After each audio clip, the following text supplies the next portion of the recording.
tentu Eliezer itu tidak boleh dihukum seperti orang yang begitu saja membunuh.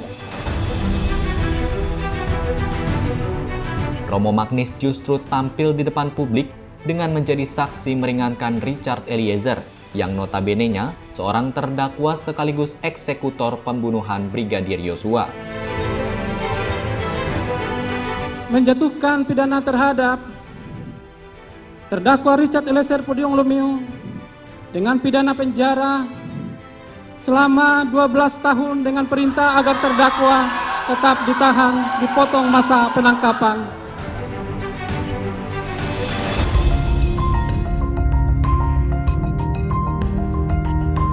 Masyarakat Indonesia tentunya tak asing dengan Romo Frans Magnis Suseno atau Romo Magnis.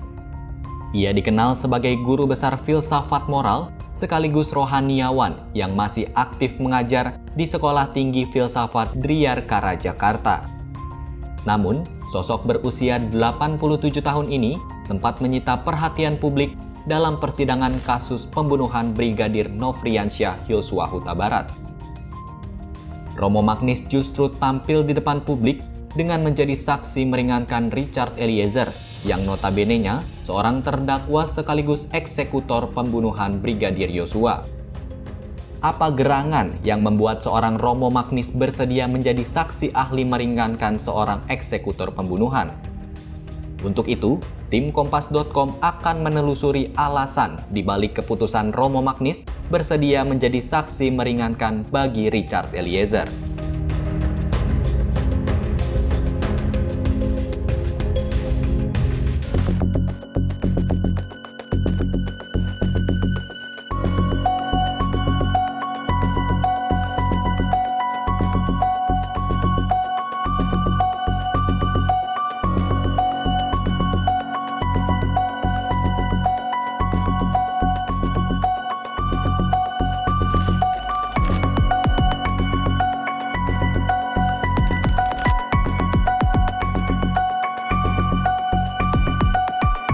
Kedatangan Romo kemarin ke Pengadilan Negeri Jakarta Selatan sebagai saksi ahli meringankan Richard Eliezer atau Baradae itu kemarin cukup menarik perhatian publik, Romo.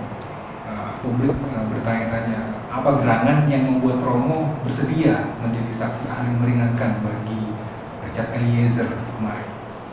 Jawabannya sebetulnya sederhana. Saya memang ahli etika dalam arti saya menulis buku tentang etika, mengajar etika. Kalau saya diminta memberikan kesaksian dari sudut etika untuk suatu kasus apapun, agar putusan akhirnya menjadi semakin adil, saya tentu mau membantu.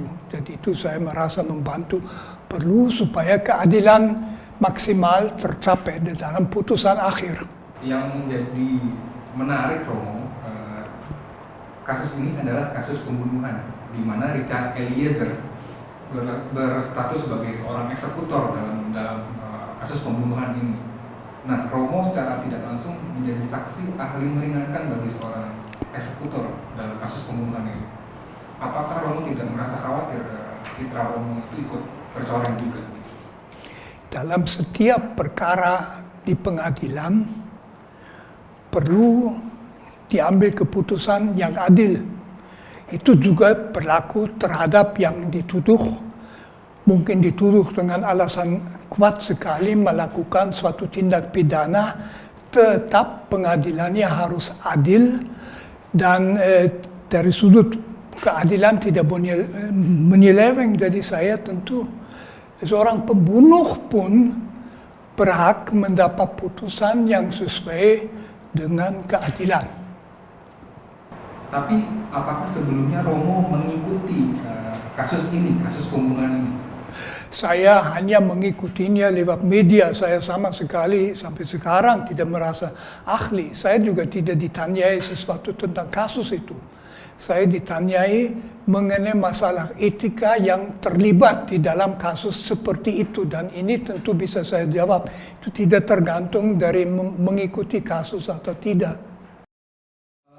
Proses Romo bisa menjadi saksi ahli itu seperti apa? Siapa yang menghubungi Romo untuk datang ke? Saya dihubungi oleh Pak Roni dan tim pembela Eliezer. Mereka minta supaya saya memberikan kesaksian dari sudut etika. Bagaimana Romo melihat sosok Richard Eliezer sehingga memutuskan bersedia menjadi saksi ahli meringankan? Ini harusnya di awal, saya agak lupa tadi, sorry. Ya, saya tidak berkenalan dengan Eliezer, jadi saya justru tidak memperhatikan beliau. Saya lihat beliau duduk di samping Pak Roni. Saya tidak bicara dengan dia, dan saya juga tidak terpengaruh oleh pandangan tentang Eliezer. Saya melihat kasus dari sudut kasus yang oleh pembela diterapkan pada kasus Eliezer. Yang saya bicarakan adalah prinsip-prinsip etika yang tidak berkaitan langsung dengan pribadi-pribadi yang bersangkutan, dan itu sangat penting supaya dari sudut etika segi prinsip-prinsip itu jelas.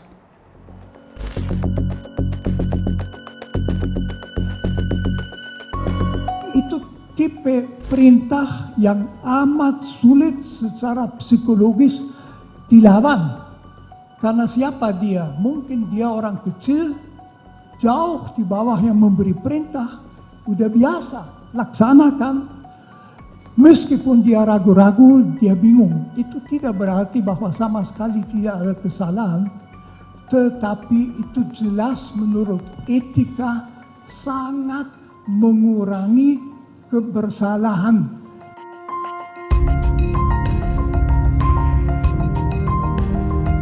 Ini merupakan cuplikan keterangan Romo Magnis saat menjadi saksi meringankan Richard Eliezer pada sidang 26 Desember 2022. Kala itu, ia menjelaskan pendapatnya soal Richard yang tidak bisa menolak perintah atasannya, yakni Verdi Sambo, hingga menyebabkan nyawa rekannya menghilang. Sebulan berlalu, kini JPU sudah memberikan tuntutannya pada Richard. Dengan tuntutan penjara 12 tahun, publik pun menilai JPU seolah mengabaikan kesaksian Romo Magnis. Lantas, bagaimana respons Romo Magnis soal tuntutan penjara 12 tahun terhadap Richard Eliezer? Mari kita simak wawancara berikut ini. Terbaru Romo, Richard Eliezer dituntut dengan hukuman 12 tahun penjara karena perannya sebagai eksekutor. Sementara dalam kesaksian Romo yang kami lihat bersama-sama di media, ada banyak hal yang Romo sampaikan yang itu sifatnya mencoba meringankan dari apa yang telah dilakukan oleh Eliezer, di mana Eliezer mendapat relasi kuasa, Eliezer ada keterpaksaan dan kemenyesalan. Respons Romo terhadap tuntutan hukuman 12 tahun penjara yang dituntutkan kepada Eliezer seperti apa? Saya sebetulnya tidak ingin menjawab pertanyaan ini, karena itu menuntut keahlian dalam bidang hukum. Hukum pidana kita menetapkan hukuman terhadap tindak pidana. Apakah 12 tahun itu terlalu banyak atau terlalu sedikit? Saya sendiri tidak merasa mampu untuk menilai. Yang bagi saya jelas, tentu Eliezer itu tidak boleh dihukum seperti orang yang begitu saja membunuh, karena seperti saya jelaskan di situ, dia melakukan itu di atas perintah orang yang berhak memerintah dan dalam situasi tertekan. Tetapi saya juga tidak bisa menilai apakah 12 tahun itu sudah merupakan peringanan atau tidak. Dan di sini saya tidak bisa masuk. Dalam setiap kesaksian meringankan Romo kemarin di persidangan, beberapa kali Romo menyinggung bahwasanya Eliezer itu menjalankan perintah dari seorang yang pangkatnya tinggi dan dalam tekanan. Ada dilema moral yang terjadi dalam diri Eliezer. Ada suara hati yang terabaikan di situ kalau kata Romo kemarin dalam persidangan, gitu. Karena adanya kebingungan dari diri Eliezer sendiri. Dan itu silakan.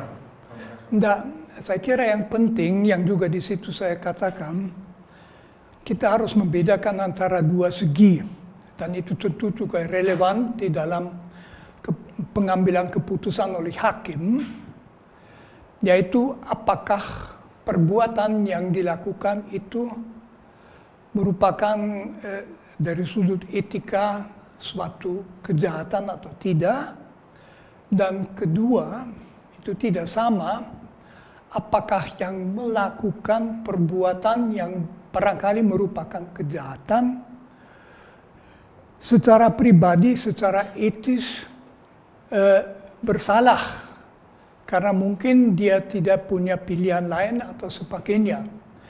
Saya melihat bahwa ada dua kesalahan etis yang besar. Yang pertama itu membunuh orang tidak bisa dibenarkan, kecuali kalau kita diancam atau misalnya kalau orang lain diancam atau di dalam di antara kombatan di dalam perang, ataupun misalnya Al-Quds yang melakukan hukuman mati sesuai dengan hukum. Semua situasi lain di mana orang yang tidak mengancam dibunuh adalah kejahatan besar. Yang kedua, perintah atasan harus dijalankan. Tetapi secara etis juga jelas perintah atasan yang jahat tidak boleh dijalankan. Jadi tidak bisa dikatakan, dalam bahasa Jerman itu di waktu Nazi sering dipakai Befehl ist Befehl, perintah adalah perintah, perintah laksanakan, jangan pikir suatu perintah yang jahat tidak boleh dilaksanakan. Akan tetapi orang yang akhirnya melaksanakan perintah itu belum tentu seluruhnya atau sebagian dapat dipersalahkan. Mengapa? Karena dia berada di bawah tekanan yang berat. Dia dalam sebuah budaya polisi, di mana ketaatan amat ditekankan dan juga ada alasan. Di dalam polisi juga di militer ya perintah diberikan umumnya harus dilaksanakan. Dalam kasus itu yang memberi perintah itu atasan yang tinggi, yang jelas berwenang. Di polisi bahkan bisa ada situasi di mana bisa diberi perintah menembak untuk membunuh, misalnya dalam kasus orang mau diancam oleh orang lain dari jauh dan sebagainya. Nah, lalu bagaimana kalau situasi itu terbatas dari sudut waktu? Mungkin yang melaksanakan itu merasa tidak punya alternatif, mungkin merasa tidak boleh, tapi ya udah diperintah dia laksanakan. Itu berarti secara etis. Dan dalam bahasa agama, menurut agama saya, sudah di hadapan Tuhan, kesalahan itu kurang. Saya tidak berpendapat bahwa itu berarti dia sama sekali tidak bersalah. Saya tidak tahu apakah di dalam kepolisian pernah dibicarakan bahwa ada perintah-perintah yang tidak boleh ditaati. Sangat mungkin mereka tidak pernah dengar itu. Kita andaikan bahwa orang dengan kesadaran moral biasa tahu bahwa perintah yang jahat tidak boleh dilaksanakan. Tetapi bagaimana kalau perintah itu diberikan dalam situasi tertekan oleh orang yang sangat berwenang, di mana yang diberi perintah sendiri barangkali merasa juga diancam, tidak diberi kesempatan untuk melakukan pertimbangan, itu jelas meringankan secara etis. mungkin kemudian dia menyesal, kok saya lakukan itu, kok saya tidak mengatakan tidak, terlambat sudah melakukan, karena dia punya waktu barangkali 10 detik atau itu, belakangan menyesal. Dengan demikian jelas bahwa kesalahan, yaitu melaksanakan perintah yang harusnya tidak ditaati, sangat berkurang.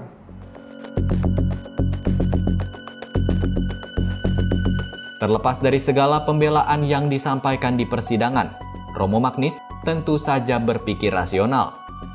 Ia menilai bahwa Richard Eliezer memang sudah sepantasnya mendapatkan hukuman lantaran telah menjalankan perintah yang salah. Namun di balik itu, Romo Magnis tetap berharap agar majelis hakim bisa memberikan vonis yang adil, mengingat tingkat kebersalahan Richard tergolong kecil. Nah, tadi menarik, Romo mengatakan Eliezer tidak bisa dipersalahkan sepenuhnya karena dia bukanlah pemberi perintah utama.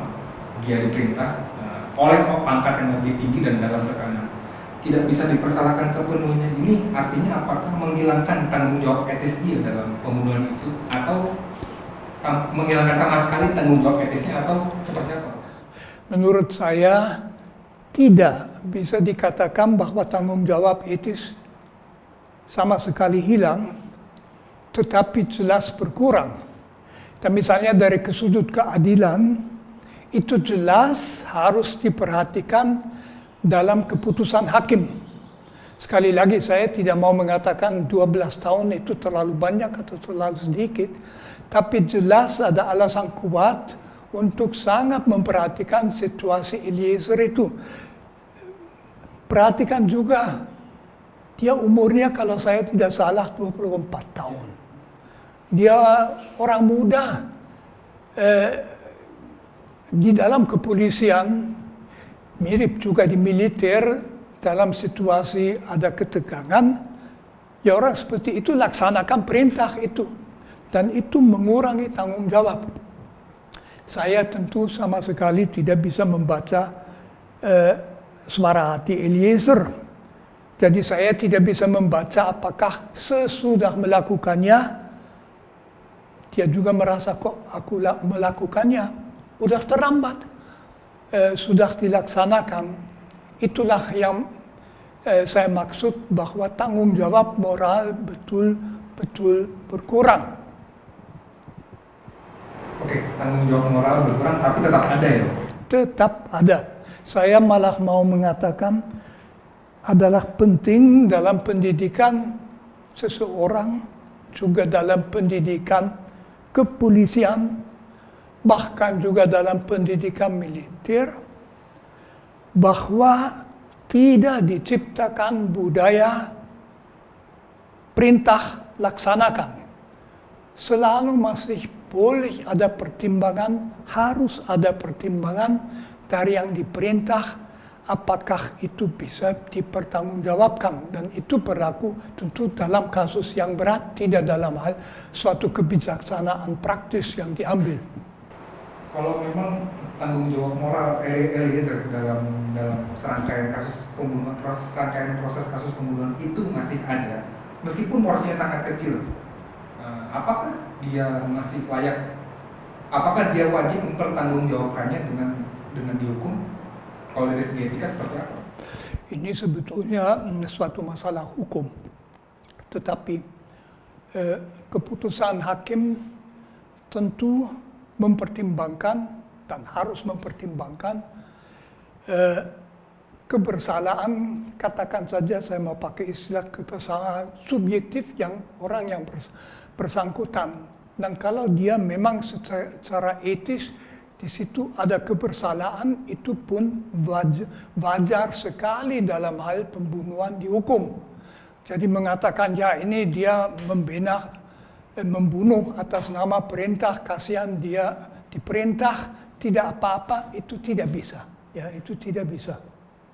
Ada perbedaan antara hukuman yang sangat keras dan hukuman yang memperhatikan itu.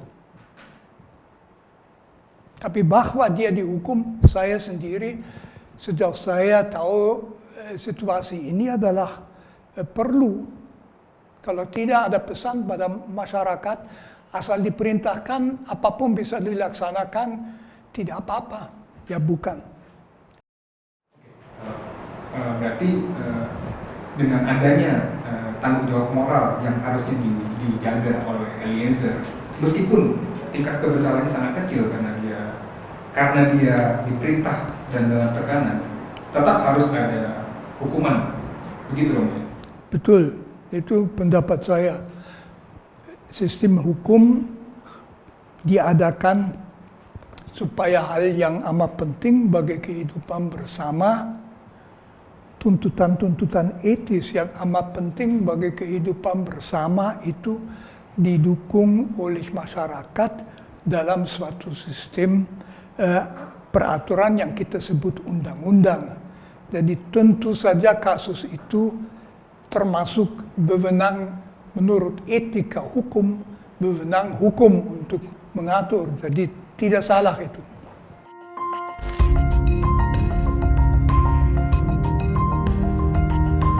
Kini vonis majelis hakim pun tinggal menunggu waktu. Para terdakwa termasuk Richard Eliezer masih harus berharap-harap cemas soal vonis apa yang dijatuhkan majelis hakim. Namun terlepas dari itu, Romo Magnis menilai tidak seharusnya Richard Eliezer disalahkan sepenuhnya dalam peristiwa penembakan yang menewaskan Brigadir Yosua. Ia berpandangan Richard hanyalah seorang korban yang berada bersama orang dan tempat yang salah. Demikian wawancara eksklusif Kompas.com edisi Romo Magnis Suseno. Simak wawancara eksklusif lainnya hanya di Kompas.com. Jernih melihat dunia.